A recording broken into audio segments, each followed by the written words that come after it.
মদ খেলে নাকি 40 দিন শরীর নাপাক থাকে, তাহলে ওই 40 দিন নামাজ বা কোরআন শরীফ পড়তে পারবে কিনা? মদ খেলে বা মাদকাসক্ত হলে 40 দিন শরীর নাপাক থাকে, ব্যাপারটা সেরকম না। মদ আল্লাহ তাআলা হারাম করেছেন।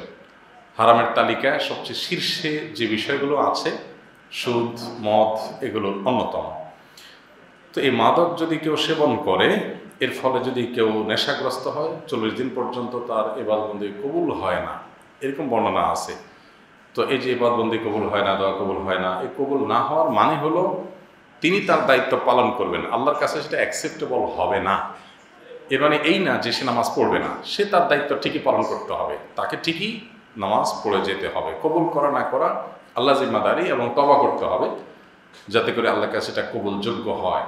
যদি সেই তওবা করে, আশা করে যে আল্লাহ তাআলা কবুল করবেন। তবে হাদিসে যেটা আছে সেটা শরীর নাপাক হওয়ার কথা হাদিসে নাই, যে মদ পান করলে 40 দিন শরীর নাপাক হয়ে যায়, এই কথা নাই। মদ পান করা হারাম, সেটা বলাই বাহুল্য, এবং ভয়ঙ্কর হারাম। এ ব্যাপারে ইসলামের দণ্ডবিধিতে শাস্তির বিধান আছে। ইসলামের সব হারামের জন্য কিন্তু শাস্তি নেই। একজন গান শুনেছে, ইসলামের দণ্ডবিধিতে কোনো শাস্তির বিধান রাখা নেই, কারণ গান শুনে সে পাপ করেছে, সে আল্লাহর সাথে বুঝবে। মাদক আসক্ত হয়ে সে মানুষ খুন করবে, মাদক আসক্ত হয়ে সে স্ত্রীর প্রতি জুলুম করবে, মাদক আসক্ত হয়ে সমাজকে নষ্ট করবে। এই জন্য তার জন্য শাস্তি রেখেছে ইসলামের বিচার ব্যবস্থা বা দণ্ডবিধি। সেই জন্য মাদকাসক্ত হওয়া হারাম। যদি মাদকাসক্ত হয়, নেশাগ্রস্ত হয়, তাহলে 40 দিন পর্যন্ত তার এই যে ইবাদতবন্দি কবুল হবে না, এই কথা আছে, কিন্তু শরীর নাপাক হওয়ার কথা নেই। তবে হ্যাঁ, এটা তো অপবিত্র, অতএব অপবিত্র জিনিস পান করার কারণে সেটা তো হারামে লিপ্ত হয়েছে, নিজেকে নাপাক করেছে। মানে এই না যে এখন আর তার নামাজ পড়া যাবে না, বরং তার যখন সেন্স ফিরে আসবে, আরো বেশি করে নামাজ পড়বে, আল্লাহর কাছে সালাতুত তাওবা পড়বে, মাপ চাইবে যে সে অন্যায় করেছে আর যেন না করে। আল্লাহ তাআলা আমাদেরকে সমস্ত হারাম থেকে বেঁচে থাকার তৌফিক দান করুন। আমি বিবাহিত, একজন ছেলে আছে 1 মাসের। আমার পরিবারে আমার মা, বাবা, দাদি ও ছোট 2টি বোন আছে। আমার প্রশ্ন হলো, আমার পরিবারের মা, বাবা, দাদি, 2 বোন ও আমার স্ত্রী সন্তানের জন্য আমার করণীয় তথা পরিবারের কার কতটুকু হক আছে? মেহরবানি করে বিস্তারিত জানাবেন। বিস্তারিত বলা তো আসলে কঠিন, সময় অল্প, কারণ প্রশ্ন দীর্ঘ আলোচনা করার মতো প্রশ্ন। এটার উত্তরে সংক্ষেপে শুধু এটুকু বলবো যে যারা মাদ্রাসা শিক্ষকতা করেন, বিশেষ করে হিফজখানা শিক্ষকতা করেন, মানে আবাসিক শিক্ষক, নিশ্চয়ই আপনি আবাসিক শিক্ষকতা যারা করেন, তারা ফ্যামিলিকে সাথে রাখার চেষ্টা করবেন। মুশকিল হলো এত অল্প বেতন থাকে যে ফ্যামিলিকে সাথে নিয়ে থাকাটা কঠিন।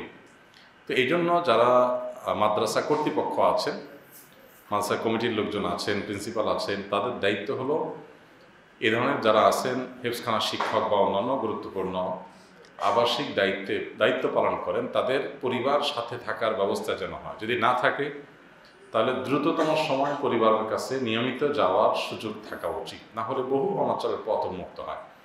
নিয়মিত সপ্তাহে বা 2 সপ্তাহে তাদেরকে ছুটির ব্যবস্থা করা দরকার।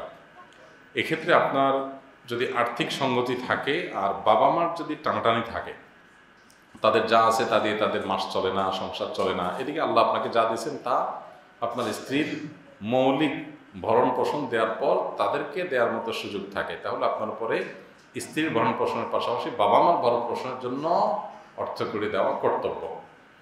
আর যদি এমন হয় যে বাবা মার যা আছে তা দিয়ে তারা চলেন, তাহলে আপনার উপরে ফরজ থাকে না, তখন নফল হয়ে যায়। তখন বাবা মার জন্য আপনি যা পারবেন তৌফিক অনুযায়ী আর্থিকভাবে খেদমত করবেন।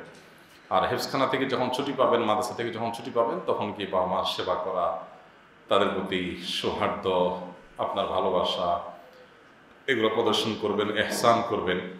আর স্ত্রীর প্রতি আপনার কর্তব্য তো একেবারে দিনের আলো মতো পরিষ্কার, তার ভরণ পোষণ দেওয়া সহ তিনি যেখানে থাকুন না কেন নিরাপত্তার সাথে, পর্দার সাথে যেন থাকতে পারেন, তার ব্যক্তিত্ব, প্রাইভেসি যাতে ঠিক থাকে, সে বিষয়ে আপনার লক্ষ্য রাখতে হবে। সেই সাথে আপনার নিজের এবং তার উভয়ের চরিত্রের হেফাজতের জন্য যে জিনিসটি বলেছি, যে হয় সাথে থাকা, আর না হলে নিয়মিত বিরতিতে সাক্ষাৎ করা, তাকে সময় দেওয়া, এটা আমাদের কর্তব্যের অংশ। আজকাল অনেকে আমরা নানা ব্যস্ততায়, মোবাইল ফোন ইত্যাদিতে আমরা ব্যস্ত থাকি, আমাদের পরিবারকে সময় দেই না। অনেক দিনদার মানুষও আছেন, নামাজ কালাম পড়েন, কিন্তু ফ্যামিলিকে সময় দেন না। এটা গুনাহের কথা। মেয়েদের মধ্যে যেমন এই ত্রুটি আছে, ছেলেদের মধ্যে ত্রুটি আছে, এটা খুবই গর্হিত কাজ। ইমানের সাথে মৃত্যু হবে এমন কোনো আমল কোরআন সহিহ হাদিস তাকামু, তাতানাজ্জালু আলাইহিমুল মালাইকা আল্লা তাখাফু ওয়া লা তাহজানু ওয়া আবশিরু বিল জান্নাতি আল্লাতী কুনতুম তুআদুন। এই আয়াত থেকে বোঝা যায় যারা আল্লাহকে রব হিসাবে স্বীকৃতি দিয়েছেন, সাক্ষ্য দিয়েছেন, এরপর তিনি সঠিক পথে অবিচল থেকেছেন, অটল থেকেছেন, হালাল হারাম মেনটেন করেছেন, আল্লাহর আদেশগুলো মেনে চলেছেন এবং তাকওয়ার উপরে তিনি অবিচল থাকার চেষ্টা করেছেন সারা জীবন, এই লোকগুলোকে আল্লাহ তাআলা তাদের মৃত্যুর সময় ফেরেশতাদের দিয়ে সুসংবাদ দেন। ফেরেশতারা এসে তাদেরকে বলে যে আল্লাহ তাখাফু, আপনাদের কোনো দুশ্চিন্তার কারণ নাই, ওয়ালা তাহজানু, কোনো টেনশনের কারণ নাই, ওয়া আবশিরু বিল জান্নাহ, আপনারা জান্নাতের সুসংবাদ গ্রহণ করেন। তো এই জন্য ইমানে মৃত্যুর জন্য ইমান এবং নেক আমলের উপরে অটল অবিচল থাকা, এটা হলো প্রধান আমল। সবচেয়ে বড় করণীয় হলো যে আমরা নেক আমলের উপরে কন্টিনিউ টিকে থাকার চেষ্টা করব। এমন না রমজানে কোরআন পড়লাম, সারা বছর কোরআন ধরার খবর নাই, নামাজ একবার পড়লাম আবার পড়ার খবর নাই। ইমান এবং আমলের চর্চাটা যদি কেউ অব্যাহত রাখে, অটল অবিচল থাকে এবং সরল পথে থাকে, হেদায়েতের পথে থাকার চেষ্টা করে, আল্লাহ রাব্বুল আলামিন তাকে ইমানে মৃত্যু তৌফিক নসিব করবেন। এছাড়া নবী করিম সাল্লাল্লাহু আলাইহি সাল্লামের দোয়া রয়েছে, আল্লাহ তাআলার কাছে হোসনে খাতেমা তিনি চাইতেন, হোসনে খাতেমা।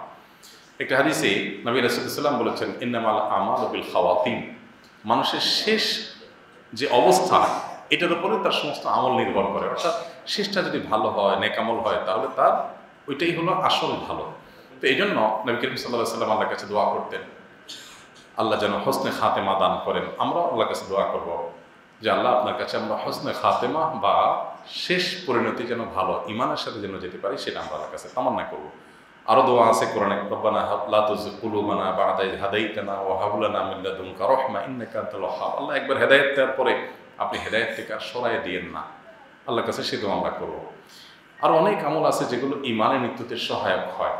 অনেক উলামা ইকরাম বলেছেন মেসওয়াক এটা ইমানের মৃত্যুতে সহায়ক হয়। যারা নিয়মিত মেসওয়াক করে, মেসওয়াক এটা শুধুমাত্র আমাদের মুখ বা দাঁত পরিষ্কার করার কোনো টুল বা মাধ্যম না, বরং মেসওয়াক এটা আমাদের মুখ দাঁত পরিষ্কার করে, পাশাপাশি ঈমান বৃদ্ধিতে সহায়ক ভূমিকা রাখে।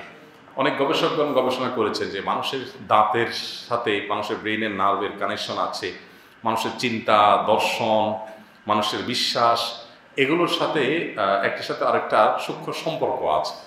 মেসওয়াক বিশেষ করে নবী রাসূলুল্লাহ সাল্লাল্লাহু আলাইহি ওয়াসাল্লামের সুন্নাহর অনুসরণে মেসওয়াক যখন মানুষ করে, এই ঘর্ষণটা মানুষের ঈমান বৃদ্ধিতে সহায়ক হয়। এই জন্য নবী করিম সাল্লাল্লাহু আলাইহি ওয়াসাল্লামকে দেখবেন বাসায় ঢোকার আগে মেসওয়াক করছেন, বিভিন্ন সময় মেসওয়াক করতেন, শুধু ওযুর সময় না। মেসওয়াকের এই আমলটা ঈমানি মৃত্যুর জন্য সহায়ক ভূমিকা পালন করে। নবী করিম সাল্লাল্লাহু আলাইহি ওয়াসাল্লামের জীবনের শেষ আমল ছিল মেসওয়াক। তিনি যখন জীবন সায়ান নেয়, ঠিক মৃত্যুর আগ মুহূর্তে আম্মা জান আয়েশা রাদিয়াল্লাহু তাআলা আনহা কোলে সম্ভবত মাথায় রেখে তিনি শুয়ে আছেন খুব কষ্টে, মৃত্যুর ঠিক আগ মুহূর্তে, অসুস্থ। তো এই মুহূর্তে আব্দুর রহমান, যিনি আয়েশা রাদিয়াল্লাহু তাআলার ভাই, তিনি প্রবেশ করছিলেন নবী সাল্লাল্লাহু আলাইহি ওয়াসাল্লামের গৃহে। তার হাতে মেসওয়াক ছিল। নবী সাল্লাল্লাহু আলাইহি ওয়াসাল্লাম সেটা দেখে মুখে বলতে পারছেন না, বাকশক্তি তখন দুর্বল হয়ে গেছে। আয়েশা রাদিয়াল্লাহু তাআলাকে বললেন, দেখালেন তার মেসওয়াকের দিকে, তার মানে মেসওয়াকটা আমার দরকার।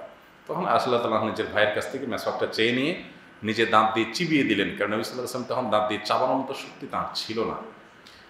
তো দাঁত দিয়ে চাবিয়ে দেওয়ার পর নবী রাসূলুল্লাহ সাল্লাম সেটি মেসওয়াক ঘর্ষণ করলেন, করতে করতে এরপরে তিনি একটা পর্যায়ে কিছুক্ষণ পরেই দুনিয়া থেকে চলে গেলেন। তো এই যে এই সময় তো মেসওয়াক করার কোনো বিশেষ প্রয়োজনীয়তা ছিল না, কারণ এখন উজু করতেছেন না, নামাজ পড়তেছেন না, শুয়ে আছেন, অসুস্থ, এই অবস্থায় তিনি মেসওয়াক করছেন। তো এখান থেকে বোঝা যায় যে জীবনের শেষ মুহূর্তটা ভালোভাবে যাওয়ার জন্য, ঈমানের সাথে যাওয়ার জন্য মেসওয়াকের ভূমিকা আছে। অনেক ওলামা ইকরাম সেজন্য বিভিন্ন সময় মেসওয়াক করার জন্য বলেন। আমরা মেসওয়াক আজকাল করি না। আপনি তৈলাক্ত খাবার খাচ্ছেন, চকলেট জাতীয় জিনিস খাচ্ছেন, সেজন্য আপনি ব্রাশ করেন, কিন্তু মেসওয়াকটা এটা আলাদা একটা আমল হিসাবে নিয়মিত আমাদের সাথে থাকা উচিত এবং করা উচিত আমাদের। আল্লাহ তাআলা আমাদেরকে আমলের তৌফিক দান করুন। তার অনেক আমল আছে যে আমলগুলো ঈমানের মৃত্যুতে আমাদেরকে সহায়ক ভূমিকা রাখবে এবং ঈমানের মৃত্যুতে আমাদেরকে সাহায্য করবে। দোয়াও করবো আল্লাহ তাআলার কাছে, সেই সাথে নেক আমলের উপর অটলও থাকবো, আরও অন্যান্য আমলগুলো করবো, মেসওয়াক ইত্যাদি করবো ইনশাআল্লাহ।